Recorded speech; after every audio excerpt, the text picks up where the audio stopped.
Ladies and gentlemen, boys and girls, although we're in my living room, welcome to tonight's debate. This conversation explores the value of ethics in criminal justice. The topic discussed in the present paper is the Penn State scandal, and the analysis will be made based on deontological ethics. We are two distinguished debaters. Scott will affirm that deontological ethics that focus on duty answer the problems arising from this case.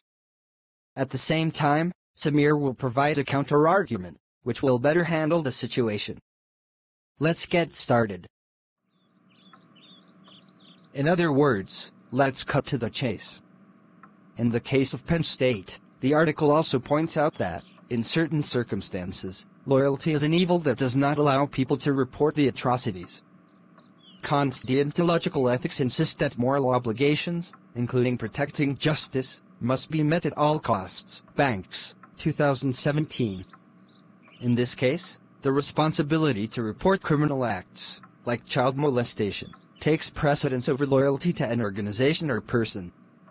Ethics should dictate the right action, not the ease or lack of discomfort that may come with it. I understand what you are saying, Scott, but deontological ethics paints this picture in black and white. In this case, the ethical dilemma is not just about the right thing to do but also about the right thing to do that would have the proper repercussions.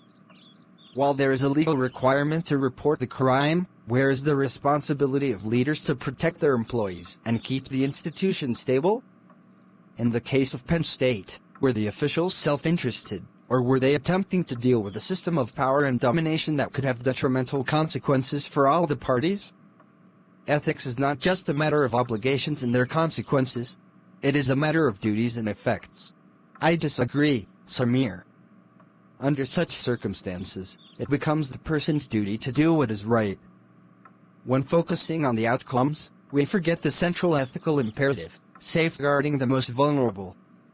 In line with Banks, 2017, deontological ethics aim to provide clear, unambiguous guidelines regarding right and wrong and do not consider consequences. Institutions, careers, and reputations cannot be protected at the cost of a child's safety and well-being. I understand your thinking, but let me put it in a larger perspective. In this, the deontological approach may not capture the circumstances that people find themselves in. If every person performs their duty disregarding the consequences that come with it, society will be brought to its knees by those decisions. In some cases, loyalty to a system or an organization is more beneficial to society.